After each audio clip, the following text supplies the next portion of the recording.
Советское музыкальное образование считалось и во многом остается одной из самых мощных музыкальных кузниц в мире.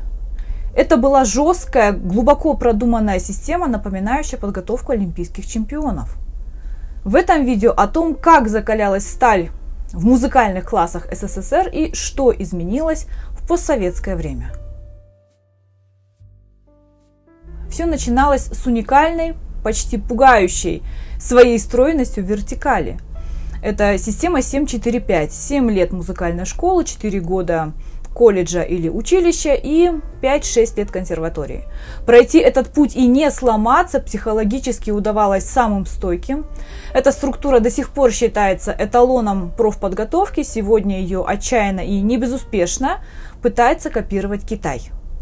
А началось все в Одессе. Легендарный Петр Столярский создал первую в мире специальную школу для одаренных детей. Он называл ее «Фабрикой талантов». Столярский ввел формат, где дети 6 лет занимались музыкой профессионально, игнорируя все, что мешало основной цели. Его фраза, ставшая культовой, звучала так: «Мне не нужны отличники по географии, мне нужны скрипачи». И это фактически определило вектор развития на десятилетия. В 1933 году он основал первую в СССР специальную музыкальную школу, десятилетку для одаренных детей, а в 1935 году по этому лекалу и на базе детского отделения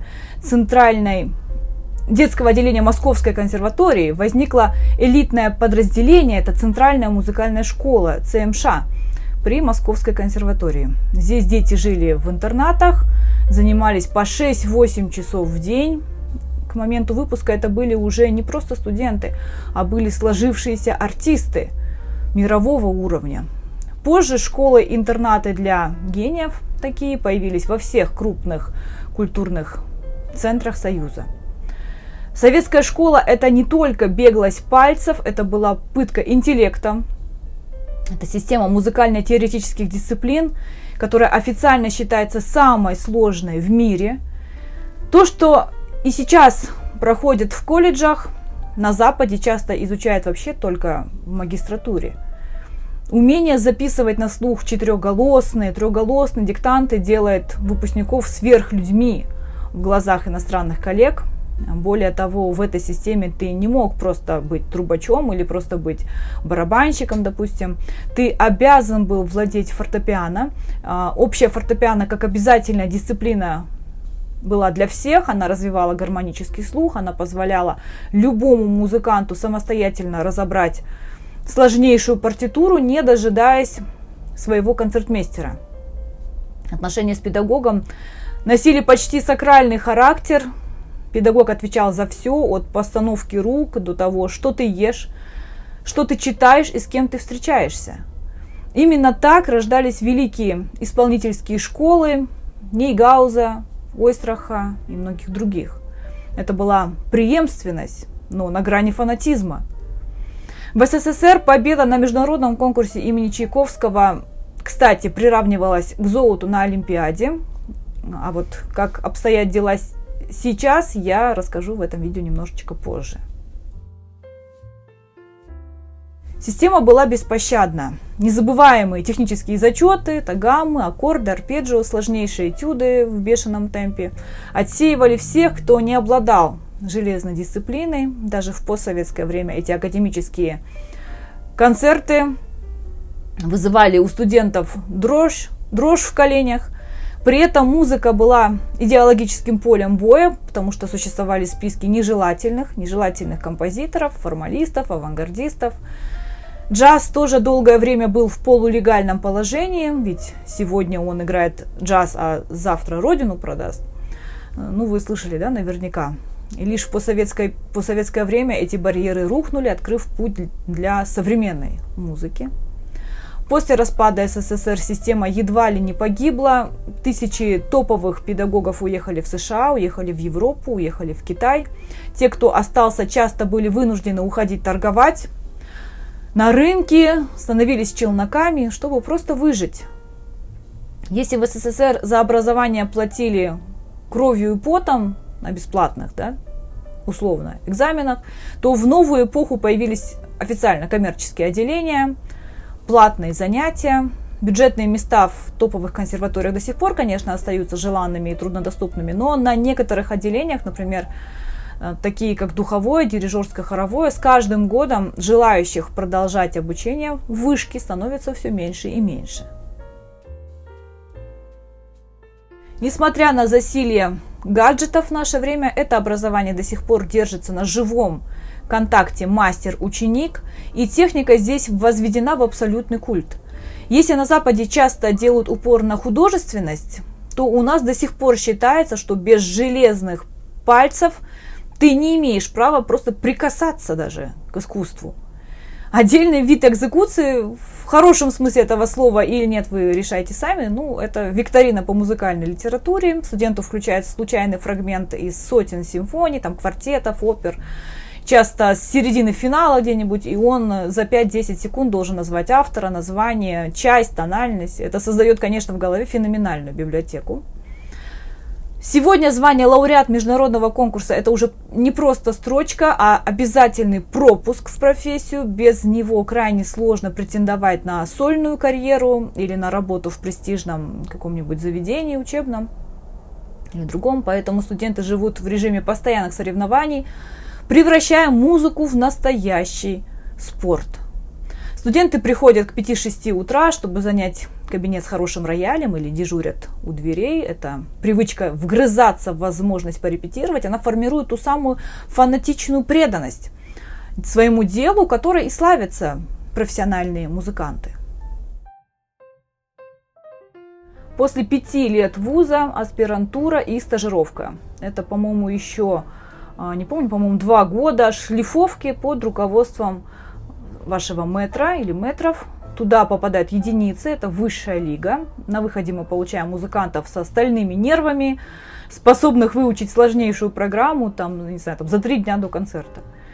В 10-е годы в вузы наконец-то пошли инвестиции, старые советские пианино, Лира, Красный Октябрь, на которых мы мучились поколениями, сменили на Стенвей, на Ямахи.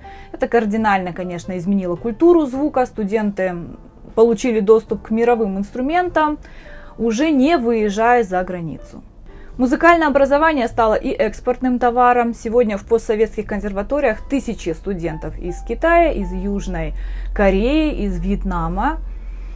Это финансово, конечно, спасает вузы, но восточные студенты привносят и невероятное трудолюбие, занимаясь по 10-12 часов, дежуря у классов с 4 утра, создавая мощнейшую конкуренцию местным ребятам. В 10-е годы окончательно пали барьеры между классикой и несерьезными для советского общества жанрами, и кафедры, такие как эстрадно-джазового искусства, допустим, стали престижными, а диплом джазового пианиста котируется практически так же, как и классического. Появились и совсем новые специальности, это саунд-дизайн, это музыкальное продюсирование, это компьютерная композиция, что было немыслимо в советской системе. А касаемо конкурса, в 2022 году исключение конкурса имени Чайковского из Всемирной Федерации стало прямой реакцией мирового сообщества на полномасштабное вторжение России в Украину и оккупацию ее территорий. Это решение превратило некогда престижный пропуск в мир теперь уже в токсичный актив. Из-за статуса страны-агрессора дипломы конкурса потеряли свою легитимность на крупнейших западных сценах. Молодые музыканты оказались заложниками оккупационной политики Кремля, лишившись возможности строить карьеру за пределами дружественных стран. Вместо глобальной конкуренции российские студенты вынуждены теперь довольствоваться локальными смотринами, что ведет к постепенной деградации исполнительской школы из-за отсутствия обмена с мировыми культурными центрами. Последние 5-6 лет музыкальное профессиональное образование столкнулось с ожидаемым техническим кризисом. Инструменты, скрипичные струны, трости для духовых, качественные канифолии, аксессуары стали предметом параллельного импорта. Цены выросли в 3-5 раз. В вузах, конечно, все чаще говорят об импортозамещении расходников, но это напрямую влияет и на качество. Многие опытные, а также молодые прогрессивные педагоги, преподаватели, имевшие контакты на Западе, в Америке, покинули страну, покинули Россию. Это привело к определенному старению кафедр, лишило студентов актуальных знаний о мировом музыкальном рынке, о современных исполнительских трендах, тенденциях. Музыкальное образование – это не только ноты, но и софт, профессиональные программы для композиторов и аранжировщиков, Cubase, Logic, официально больше не поддерживаются и не продаются. В Российской Федерации студенты и вузы перешли на серые пиратские схемы, пытаются осваивать бесплатные аналоги, что создает сложности при подготовке партитур для издательств. На этом фоне уникально выглядит опыт Казахстана. В 90-е годы страна сумела сохранить костяк педагогов в Алматинской консерватории имени Курмангазы. Музыкальное образование стало здесь тихой гаванью интеллигенции, где родился синтез строгой пианистической школы, русской школы и глубокого казахского наследия. Кюев в Терме. В нулевые началась экспансия в Астану, созданная Айман Мусахаджаевой академия в знаменитой пирамиде. За 15 лет выросла в мощного конкурента Алматы. Эта конкуренция двух столиц резко подняла качество обучения. В 10-х годах случился эффект Димаша. Успех Димаша Кудайбергена сделал Казахстан меккой для вокалистов. Сейчас в нашей консерватории едут сотни иностранцев, чтобы получить диплом, который стал престижным международным активом. При этом произошла и академизация народных инструментов. Сегодня Домбрис консерватории играет уже не только фольклор, но и сложнейшую классическую программу, сложнейшие переложения Паганини, Баха. Казахская школа исполнительства на кобызе и на домбре сегодня уже признана на мировом уровне как уникальная ветвь классического искусства. Обратная сторона успеха – это острая нехватка государственных музыкальных школ в стране, в быстро растущих городах. В 2025 году статистика показала, что на 5,5 миллиона детей в стране приходится менее 150 государственных музыкальных школ. Это привело к взрывному росту частных музыкальных студий, школ. И современное музыкальное образование в Казахстане все больше становится элитным и дорогим удовольствием, доступным теперь уже только в основном в крупных мегаполисах. Советская и постсоветская школа – это путь преодоления от железной дисциплины и идеологических запретов до нынешней изоляции одних и расцвета других. Но одно остается неизменным, и там, и здесь до сих пор куют музыкантов с невероятным запасом прочности.